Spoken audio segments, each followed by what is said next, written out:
Everyone, Josh White here, and boy do I have a special announcement for you, so listen up. We have an incredibly exciting and important event coming this August, so it's right around the corner. It's from August 3rd to August 10th. Now prepare yourself for an unforgettable experience at the Air Force Sergeants Association Annual Summit.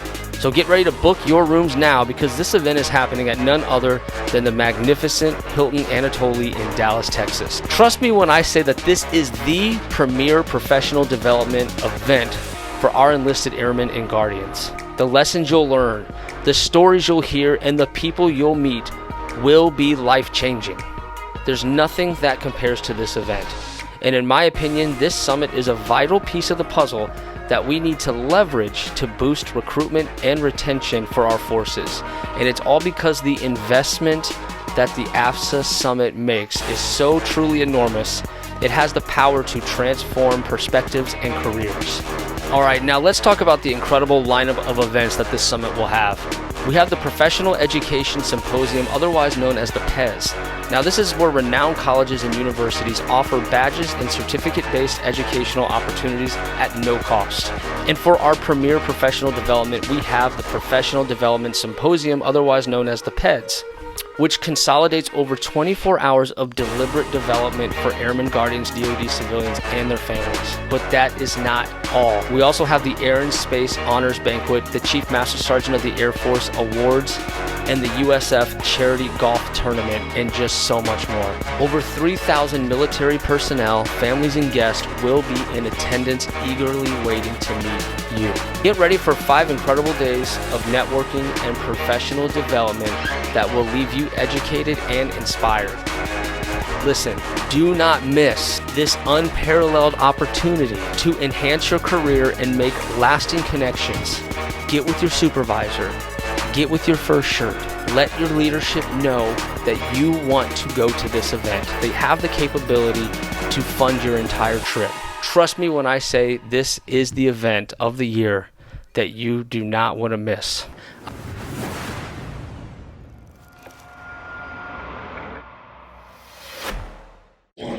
I've been seeing you on the internet for a long time. We're friends on Facebook. So I always see the big things you do, but then to meet you in person and shake your hand has been awesome. So I was hoping that, you could just tell us a little bit about like who you are and what you're responsible for and where you're stationed.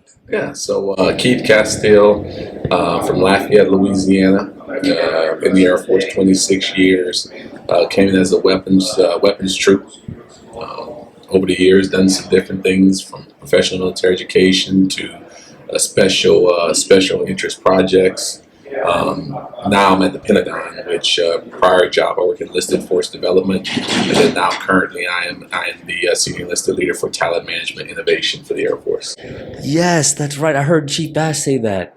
She was like, "Hey, this chief, he's in charge of talent management, and I'm gonna let him pick like his team." She said something to that effect. Yeah, that's what I'm doing right now. So is that like a new thing for you? Yeah. So the job or picking people? Both. No, not picking people. I think I'm known in my circle as a guy who wants to build a dream team, and so I believe it's great to have a person on your team who's learning. Right. You always have to have that learner, but I also believe that the team that you're creating, the team that you're building for something monumental, you can't have you gotta have all varsity players. You can't have your JV. Right. And I think just like my coach taught me growing up, is you have that one JV player that's prepping for varsity the next year when I'm going, and so I think that's key. Absolutely. So it sounds like you have a pretty big responsibility, but I am excited to see who makes this dream team and who you pick. Like, I'm really curious because I got to meet everyone here, so chances are I probably met some of the people that will be on your team, right? Yeah, but there is a corporate process, so right. There's assignments that goes along with it. There's ads that go out. I mean, there's some things that you have to do. Right. But the selection process will be a strict criteria as we go through. Maybe it's not going to be a process. Maybe because this is so new. And that we actually have a lot of things that we have to get after. Like right now versus like your traditional long period of interviews and all that. Sometimes you just need to get after it like right now. Interviews are easy. We can get them You'll Yeah. get it done in a week. It's just Right. you just want the right people, because when you're talking talent management innovation, there are some things you have to there's some things you have to cipher through. First is, people understand what is talent management, and then the second thing is, what is innovation, and then Right. really, how do we define that? And if we don't have to define what innovation is, which there's some conversation on the definition, but really, how do we look at this for our Air Force, and then be able to scale it across different different AFSCs, different functional areas, which is your AFSCs, but just all the areas where it makes sense. And so there's a lot to it. Yes, and I've talked to some innovative folks. Chief Aishin, I had him here in the hot seat talking all about innovation. Guy was like talking a million miles an hour. I'm like, this guy's mind is he's just different. I don't know. And that's the one thing, like, you meet a guy like Ian, you realize, man, like there's so much in his brain that we have to capture, and just let me give you a point here. So, Ian has done great things for our Air Force. I would say probably one of the smartest guys I've ever met in my life. But Ian, you saw the post, and I think, you saw that Ian is retiring soon. He's retiring. So we got to retain that talent. How do we Right. retain talent? So talent management is about retaining that good talent, especially for what we do in the profession of arms. Like, balloon can go up anytime, and if we're competing our talent with all these different corporations and organizations out there that don't do the mission we have, we can find ourselves, in a limited environment or limited capabilities based on the strength and the mind like Ian has. We Right. want that, in many environments. So what I'm hearing is on your dream team is a civilian spot. I'm just messing. Now, I don't know, man. Maybe it is. So what I do know is that when you look at our Air Force, there's a lot of talent. Definitely. Now, you're asking that talent that's sitting in in a skiff somewhere, or in some great job that's doing some great things for our force, and you're saying, hey, I want you to leave your function area to come work in a building with 5 walls, no windows. So it's so there's a lot to it. Right. So, Yes, that's a big commitment. But you're doing big things. We see you on Facebook. We know your responsibilities. I gotta say, you have an amazing presence. You're very welcoming. You know everyone. You're giving everyone hugs. So like from a personal stance, like you have that like coach vibe to you, that mentor, that big brother, thanks. and you're approachable. And I think that's huge. That's important. You're approachable. You're down to earth, and that's what I've loved about you online. Mm-hmm. And that's how you are. That's how you roll in person. But for those of those out there, airmen out there, people who aren't as familiar with you, I thought it would be cool to hear your take on leadership, like your philosophy on it, and kind of how like your upbringing plays into that today. Oh man, that's a great question. That's a very lengthy answer that comes with that. But for brevity, I would say, man, growing up in Lafayette, Louisiana, where I grew up, there's lesser opportunities than I would say levels of achievement or places you can go. And I repeat that just a little differently, saying that the world is big when you're in Lafayette, Louisiana. Right. The opportunities could be there if you have learned the way, you've been shown the way. So growing up, there's some things that I was limited from. But one thing that really helped me, and I share this a lot, is that I grew up in the Boys and Girls Club. So every time when I'm off school, and at the beginning, of course, your middle school at time, initial high school, I was going to the Boys and Girls Club. And I tell folks, the Boys and Girls Club saved me, because if I wasn't in the Boys and Girls Club, being mentored by individuals who were doing internships there, who were focused on building the community. And I have to tell you a story at the end of that, because it's fast forward 30 years. But oh wow! But those individuals, they poured into me. Where Boys and Girls Club was, after school programs, across the street you had drugs, you had crime, you had everything that's around there. And then of course, you're talking 20 miles each way in the area that Boys Club was. That was, I wouldn't say 20, I would say maybe 10, every which way that, let's just say the epicenter, that was drugs and crime and everything else that can suck you in and end up putting you in jail.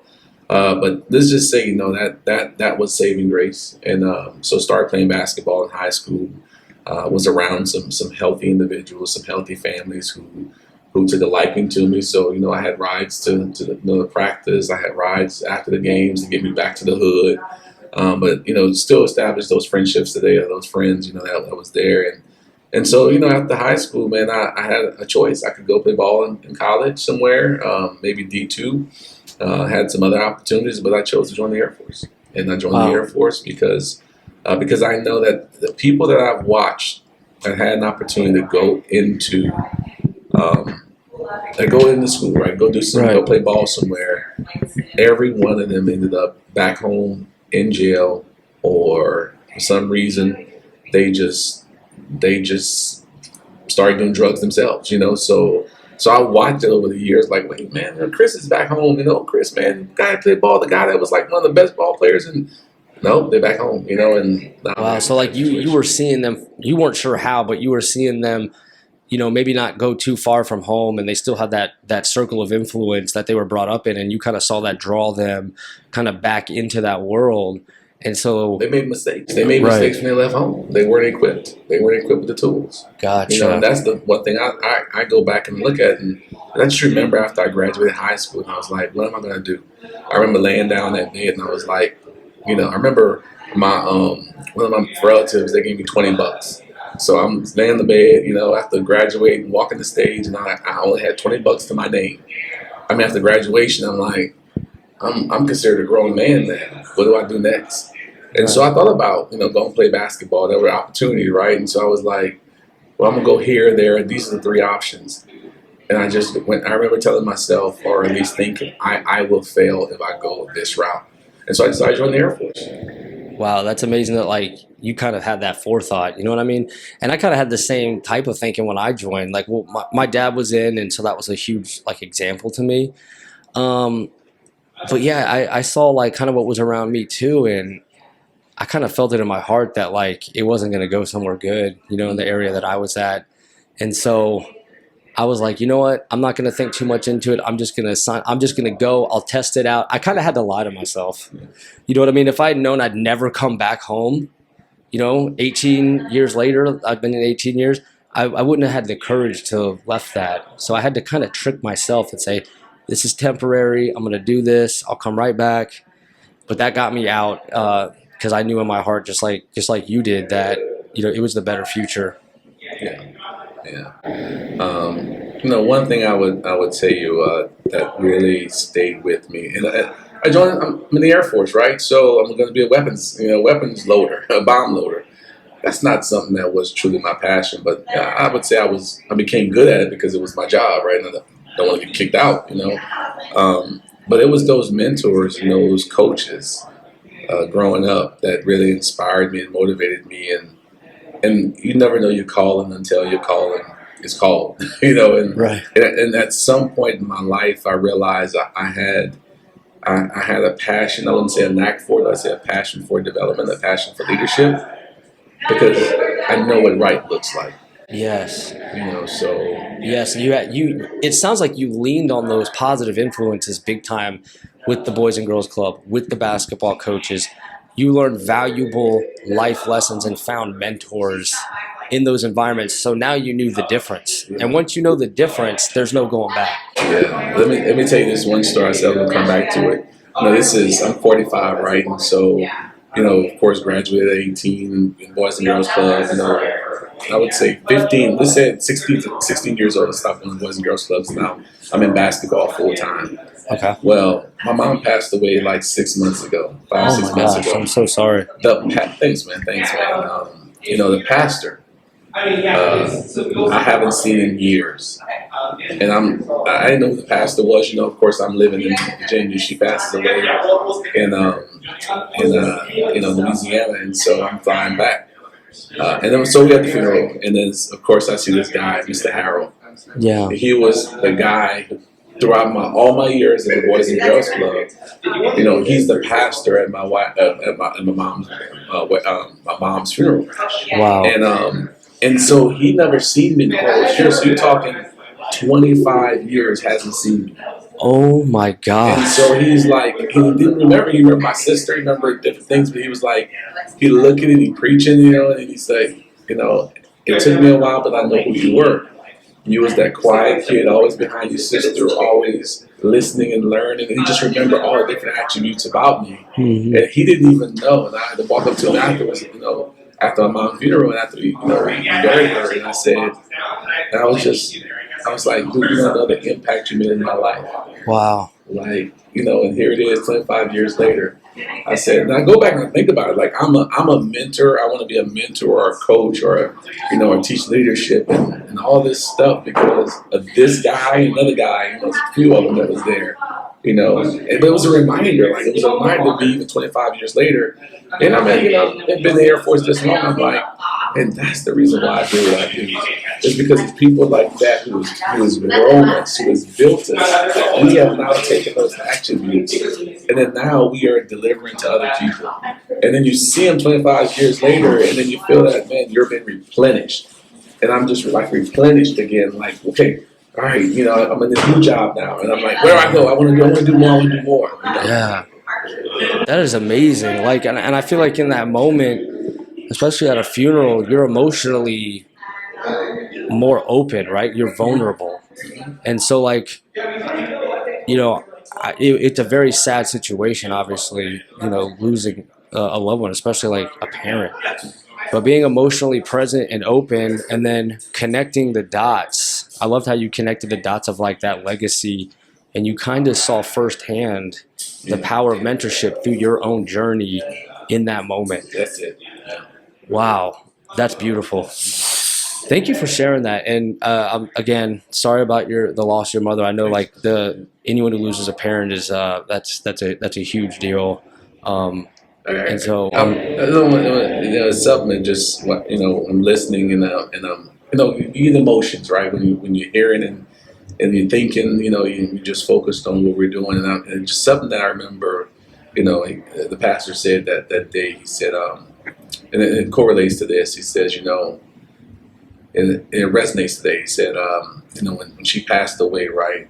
He said she passed away, but everybody wants to keep her here. But then, just like when you get on a cruise, you wave people off, right? The land, and then they going somewhere else, and then somebody waving them on. And It's like, but we, on this end, we want them back. Yeah. But they don't want to be back. You know what I'm saying? And the reason why I say that is because they are now, cancer free and, all those different ailments they had in. So we were being selfish. And so, and I thought about that. And even after, because I saw him and I talked to him, I said, think about that, man. It's not, human beings and who we are as human beings and the way we're wired, right?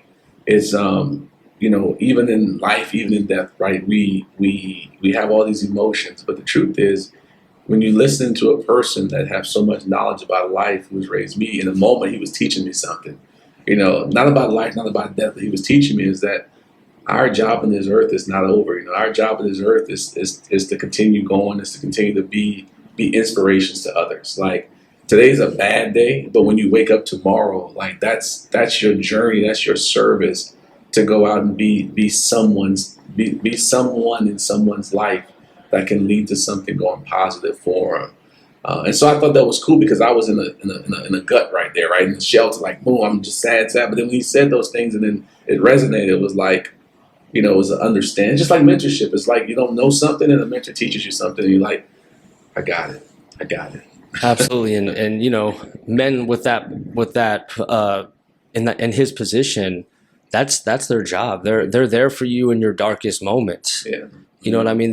They provide that scaffolding for you to stand on. They get you through it, So I think that I'm happy that you found like a beautiful lesson within there. And then I've never heard of the analogy of like the cruise ship, like we're being jealous to keep them here when they have a brighter destination, being greeted by fun, excitement, life. Right. Like that's a beautiful way to like for me to imagine that. Yeah. So and I think it's the same way, you asked me to talk about leadership and we chatted on different things, and same thing when I had a boss that said this, man, it was just so genius.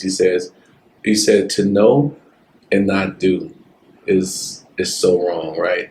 But he framed it differently. He said to not know and not do is acceptable to a point, right? Because at some point you got to realize that what you're doing is wrong. But to know and not do is a problem, you know. Right. And so you start to know and you start to do. You know, you start to not make the same mistakes. Right. And I think through leadership, that's where I saw, and that's what I see as a journey, as a mindset, that where when you know your philosophy, know what you stand by, you don't make the same mistakes because you care for people. You know, you care for the things that they care about. Then you also care about just what your impact will have on their lives, you know, so they'll make the right decisions. Definitely. All right, so I know you're a busy man. There's folks waiting on you here. You good? Mm. Okay, I can ask you another one. Yeah, we can roll until I'm good. Okay. It's just starting, so I got a few more minutes. Okay, you got a few minutes. Okay. So I'm just gonna throw random questions at you. Why do you get to ask all the questions? You ask the question, man. I'm just asking. Like, I mean, it's just a question. Yeah. You want to ask me one? Yeah, I want to ask you a question. Hey, this is your show. You can do whatever you want. So here it is, man. I'm watching over the last couple of days, man, and I saw you online. Of course, we friends, and I see this big thing happen at AFSA. It's like, okay, we're about to do all these influencers coming in, and you hear a lot of stories. And so here's the question: here is that why do you do this? Like, you don't have to be here. You don't have to be doing a podcast and listening to people. Why did you choose to be an influencer? Because it seems like you chose to be an influencer. I guess that's a loaded question. Right. No. I think about that all the time because I know I'm going to get asked that question. But it does come from multiple spots, as you can imagine. Thank you for asking me a question. I think this is one of the only questions I've gotten, at least recording wise. So no, I appreciate that. So yeah, I'd say it mostly comes from me trying to talk to Airman White. I'm trying to get a message to Airman White because when I was Airman White, I had no resiliency. I had basically no life skills. I was just flying by the seat of my pants, didn't have a mentor, had a lot of questions, but not a lot of answers. And I felt very isolated with how I was feeling because I thought I was the only one feeling that particular way. And so I started drinking pretty early in my life just because at Guam it was 18 to drink. That was my first base. And then in Japan it was 20 to drink. So I was already hitting the ground running. And then by the time I went stateside, I was already 21. And so by the time that became a problem, the depression had set in, the shame had set in, the isolation had set in. And I remember just seeing other people with houses and lives and families and friends and feeling like that's never going to be me. I can't live that life. That's not in my cards. And through a lot of failure, a lot of risk taking, a lot of trial and error, and a lot of acceptance of who I am, I was finally able to heal a lot of that. And I know how I almost lost my life too. When my health was really bad, I had a heart virus and was put in the hospital for like 2 weeks, and I could have died from that. There's no cure for a heart virus. It just swells and it could go either way, you know? So I had family come out, my dad came out, just in case, it didn't go right. And believe it or not, that still wasn't my rock bottom. That was a whole episode in itself. But my point is, I know how that feels, and it was terrible. It was isolating. I felt like any day I could die, like mentally just suffering and feeling so isolated. And I just know how all that feels, and I'm trying to get the message to that Airman White, that me in the past, because I know those people still exist today. And I'm just hoping, praying that one of these conversations reaches them, and they don't feel isolated or as shameful because of I have a family. I'm a master sergeant. I never thought I would be that. I thought I was gonna not even live past 30. Yeah. You know what I mean? I wasn't thinking that far ahead. The fact that I have those things is a miracle. Can I ask you another question? Of course. What if you would have lost your wife? Lost my life? Wife. If I lost my wife? Yeah. What if you would have lost your wife? Why do you ask that? Huh? What if? If I lost my spouse? Yes, and during that time, where would you be at today? It's a question I'm at. My wife. Okay. If you would think about those emotions. Yeah. My wife saved my life. Period. Point blank. Yeah. Because when I met her at a movie theater in Warrensburg, Missouri, which is where she grew up. I was stationed at Whiteman. At that time, I was in AGE, Aerospace Ground Equipment. I was on the flight line, and I was really bad, isolated. I just recovered from that heart virus not too long ago, and I just started venturing out again because there's some new friends I made in the shop that were really motivated to hang out. And I said, all right, I'll go to the movies. I'll go. So I go. As soon as I see my wife working the concessions, it was like love at first sight. I mean, it really was. Like, it was like a spotlight hit her and everything else was just dark around her. You know what I mean? I was like, I was just smitten with her, and I wanted to ask her out immediately, but I knew that would not work because I'm a stranger and she's working, and so I kept going. I became a movie guy because I just kept going to the movies, and in the hopes that I would see her there. You know what I mean? And then when I finally did start to get somewhere with her, I realized real quick she's out of my league. She's about to complete her college degree. She's light years. So I was like, how do I better start acting like I deserve her, because once she realizes like all these faults that I have, like I'm not going to be worthy enough to have her. And so just by trying to keep her in my life, that was my first initial start to changing my life, was wanting her to stay in my life forever and what I needed to do to make that happen. So, sorry, finish. So to answer your question, that was the long version, but the short version is she saved my life. Yeah.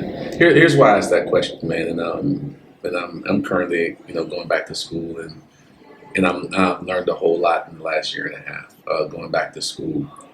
And what I learned in one of the courses was that and I say we, and it goes back to the initial question of just life and leadership, is that as we growing up and as we do things, we never think of, what we know as the second order effects, this determinism, right? What will happen if I'm sitting at a stoplight and me and my friend is right next to me, and I'm driving a Mustang, and he's driving a whatever you call a fast car. We look at each other, we pressing the gas, and it's like, okay, when that light turns red, we're gonna go, right?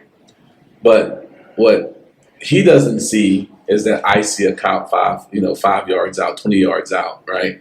He doesn't see it. So I'm sitting at the light and I'm thinking to myself, he wants to race. Light turns green, we take off. Boom, we're going fast.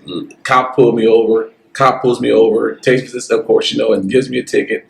Now this is my third ticket now. I'm gonna lose my insurance. I'm gonna get in trouble. I can't go get to work now. Now you see all the things that's going to happen because I made a decision. Mm-hmm. What I've learned in mentorship and leadership is that as I'm coaching people, is that we don't think about the second and third order effects of the decision we make.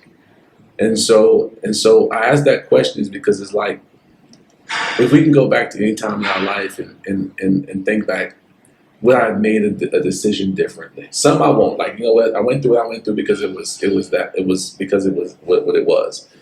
But most of us, I think there's certain points in our life you're like, that was a stupid decision, right? Like, that was a stupid decision. Hey, I got a PhD in that. and so now, it's like, and you said it, man. Like, so and you say, man, you're so positive, you're so this. It's like, I saw this the other day. It said, I'm tired of reading testimonies and listening to testimonies. I want to be a testimony. And so I think that's been a part of my personality, my life, is that how can I be a testimony in somebody's life? How can I create a testimony around being positive in a person's life, being approachable as a leader in the Air Force, answering emails and being present? Because if I'm not present today, then that can mean that someone was reaching out to me and they needed to talk. And because I wasn't present, something else happens. And I know it's extreme, but I think about that. Like, if somebody reaches out to me, like I'm thinking about it right now, this guy reached out to me today about something, right? I need to give that person a call, because I think in my head, like, if I don't call, what's going to happen?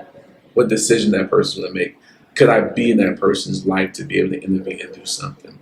And so I think about you, man, when I asked you the question about what made you want to be an influencer, man. It's like, I don't know you, but I know people that know you.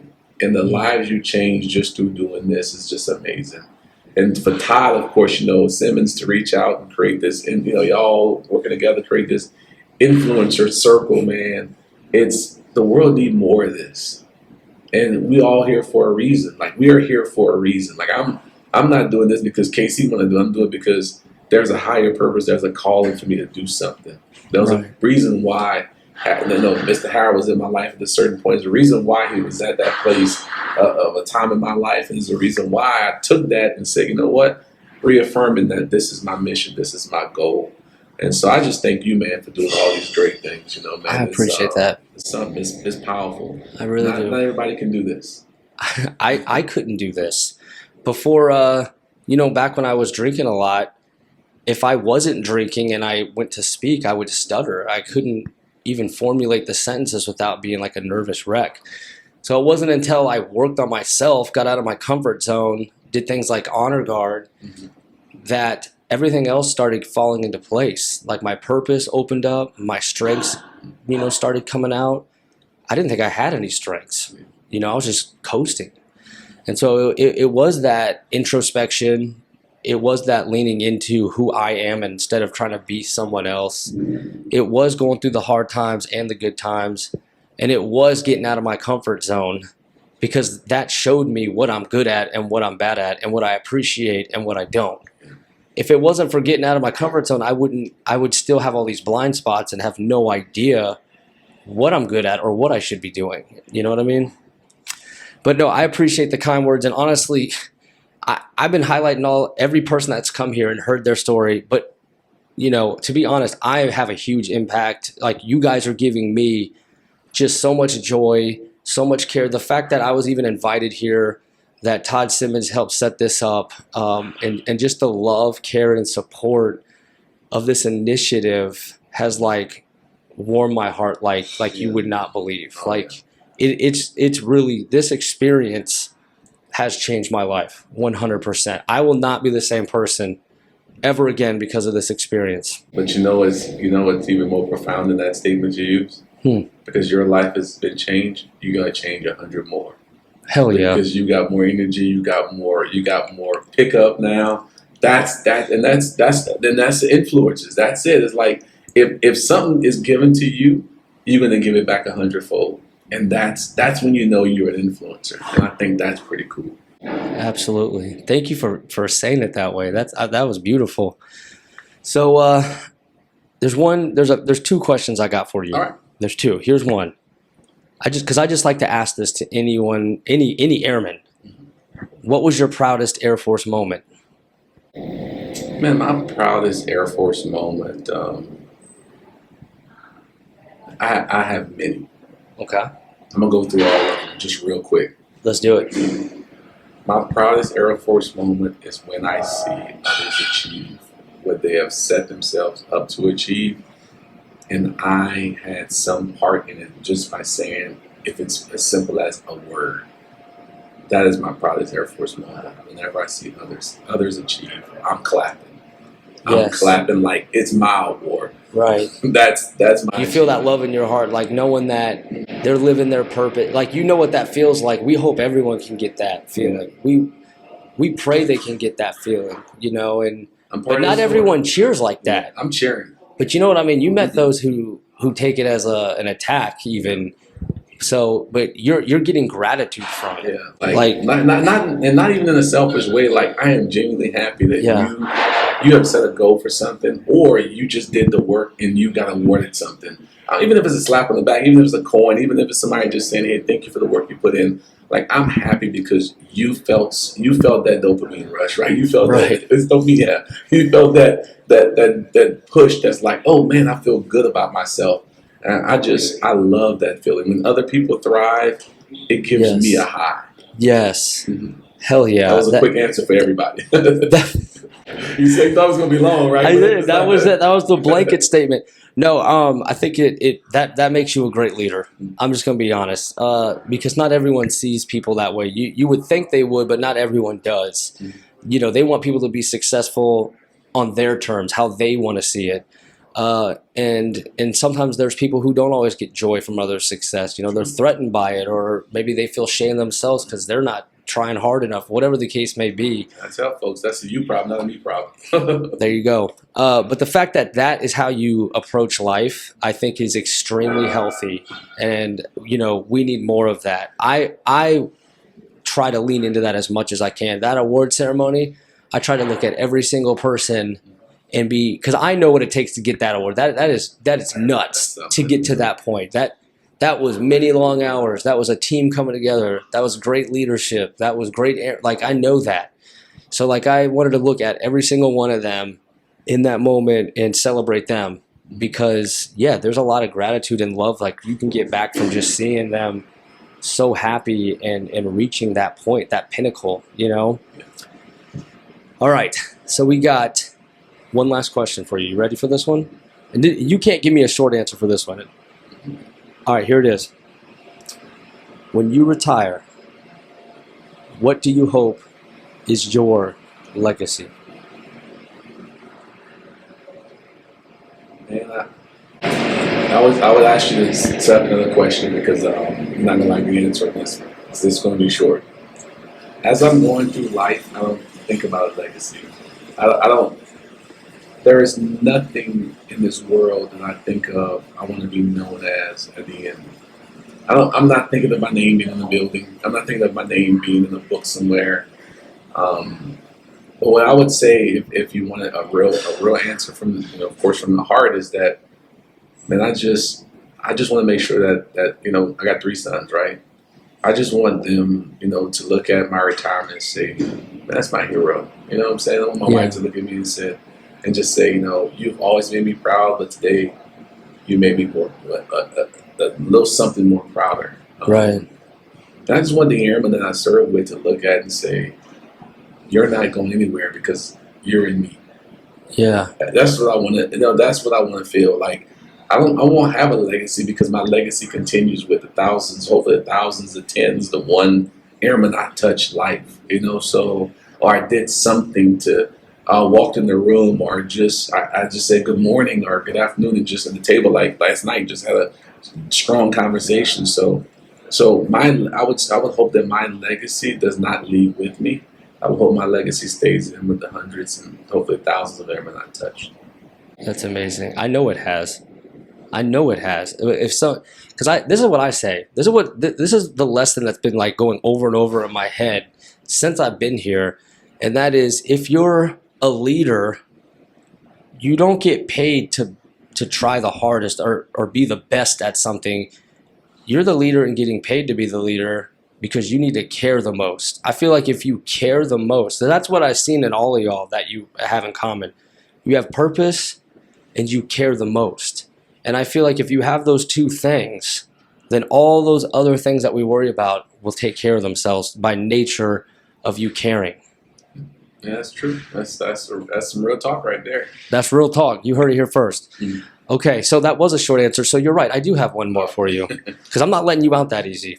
So the real last question then is actually, I'll let you pick. Either who's your biggest mentor and why, or we've been hearing this all week. I joined the Air Force at this, you know, in BMT on this date, but I wasn't a part of the Air Force until this date. Kind of what I call the all-in moment.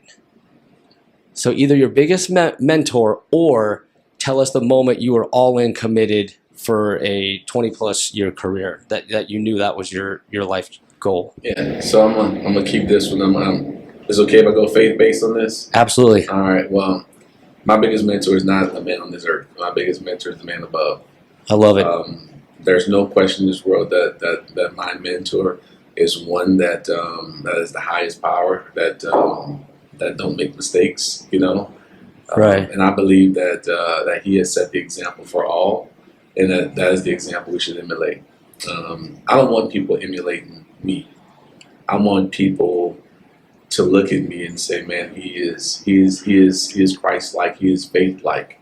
Because we all can't be perfect, but they can see some of the characteristics that I emulate through my Lord and Savior. So I would say my mentor is the man up above, because if I emulate to be that versus a man on this earth, then I'm less of going to make them. I'm less of a chance of making the mistakes that man make if I'm following his example.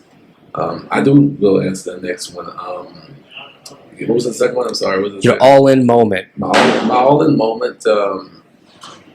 My all-in moment. I share this in different forums, but there was a point in my life where I stopped. I listened. I was listening to my leaders' expectations. Those expectations were very toxic. And I said they were toxic because it was something where they told me to put mission over people. When based on the climate and the culture and the organization, I need to put more into the people. And not saying the mission didn't matter. It's just the people needed more to be able to start thriving. We have limitations. Yeah, you got to keep that people aspect up here, or you could go too far. You need to know. We want you to focus on the mission. And I started to focus on the mission a little more because at a point in time, there was I wanted to make the next rank. I wanted to be in a certain position, and I'm new at the base, so of course you got to build yourself up. You got to make a name for yourself, so you become more of a yes person than a realistic person at times. So that's a tough spot to be in when you're being told to go against what your heart believes in. It's not. It's not. What I learned later on in life is that you have your core values, you have your set of values, and you don't break them for nobody. Oh wow! But I went through a situation in that time where one of my airmen attempted to make a permanent situation, permanent solution over a permanent over a temporary situation. Gotcha. They tried to make a permanent solution over a temporary situation. Yes. And I realized that my leadership, or lack of thereof, was part of the reason. And so that had to have been eye-opening. Luckily, it didn't go the other way. Right. But I learned a lot in that lesson. I'm not charged to work on my promotion. I'm not charged to do all these things for me. I'm in a position of leadership because the American people, has entrusted me. They trusted me to lead the men and women, the sons and daughters of mothers and fathers that's out there, is expecting when their child comes into this Air Force that they're taken care of. I just didn't fail a nation that day. I failed a parent, by not being a leader. And I said on that day, I would never ever in my life write a letter or have to go to a parent's house to say I failed taking care of their sons and daughters, son or daughter. And so for me, that's a responsibility. And that happened around my 13, 14 year in. Oh, wow. And that's when my life has changed around to be, and I say this all the time, business are my people, that's my job, and business is booming. Yes, I love that. You gotta get a shirt. I'm gonna throw that in the Hero Front shop. Yes, with that quote. People are my job, and business is booming. I'm making a Chief KC version of a Hero Front shirt, and that'll be on there. But no, I love that approach, and I love that you are a chief living with those values, right? I love that happened. But yeah, you can push the team and not care about people and go 100% mission and double down on that. But you can't. If you don't take care of the team, there will be no team, right? Eventually, there will be no team. Either they'll separate or for mental health reasons. So you can't. And when I was in honor guard, the worst thing you could do is miss a service. That's the worst thing you could do, right? And the scheduling, believe it or not, is the hardest part about the whole program. You just don't hear about it. You don't see it. But when you have X amount of funerals to make with a limited amount of personnel, they actually bounce around funeral to funeral, and you have to logistically map your day out to meet all of them, right? And you usually only have a few days' notice. And so I say that because there were times where we did miss them, unfortunately. And, I was trying to really stress to my team, how do I get this point across that we cannot screw this up? And we kept saying we're the best honor guard. We're the best honor guard. We kept saying that. We won at Global Strike, and we kept saying that. And then to my team, I said, look, we can't be the best honor guard if we're not even showing up. So I'm not calling. I don't want us to call us the best honor guard if there's not even an honor guard present. You know what I mean? To be there. And today we weren't the best. Right. Exactly. And so like I've had that similar type of philosophy from that situation, kind of just relating to the story that you told. But I do want to just tell you thank you for like your vulnerability Thank you. today. Like the stories that you share, I promise you there's not a lot of people that know those stories, and now they will know them, and there's a lot of lessons in there. Yeah. And it gives an insight to someone like you and your life and what got you to where you're at. So I think it's just super valuable to hear it from you. And I just wanted to thank you for being vulnerable and just sharing your truth with us. It was beautiful. Thank you for the opportunity, man. I definitely appreciate it. Absolutely. Do you have any parting words? Yeah, I'll go back to you, man. I believe that everything happens for a reason. I believe that you're here for a reason. I believe that, there's a reason why there are soldiers around that comes, that's in our lives, that call us at certain points and be like, hey, come to San Antonio, hey, be here. And I believe that, at times, just like when you go to conferences, we take a whole bunch of notes, but we don't go back to those notes, right? We never go back. We just, for whatever reason, we just take notes and we don't go back. But the one thing about life, man, when you really love what you do, you always go back to the notes. You always go back to the thoughts of that time. Like I would just ask you, man, you probably, I wouldn't say probably, you have changed a bunch of lives this week just by having them sit in this chair, just by having them walk through here and say, man, that's a guy he's passionate about what he does, And so for you, when I was walking the hallways, I was like, I got to make sure I get there at 12. I got to make sure I get there at 12 because I didn't want to let you down. Because I said something. Yeah. And I don't want to be known as a person who would not do what he says. Yeah. And so I'd say thank you because that means a lot. When you respect people, you respect their work, you respect the fact that they're doing something for others, then you make the time for the people that make time for people. So thank you for making time for me. Yes, sir. Hey, Chief KC. All right, brother. You are a brother for life. There's nothing I wouldn't do for you, sir. You let me know if I could do anything to help. Seriously, I got you for life. Appreciate it. All right, everybody, this is Chief KC. We had a great talk about just leadership, life, all the lessons learned. I mean, there's so much stuff that you share with us today. So thank you so much. Thank you. And we'll have a follow-up part 2 someday over Zoom. Sound good? Yeah. Awesome. Heck yeah. Peace. All right, we're out, y'all.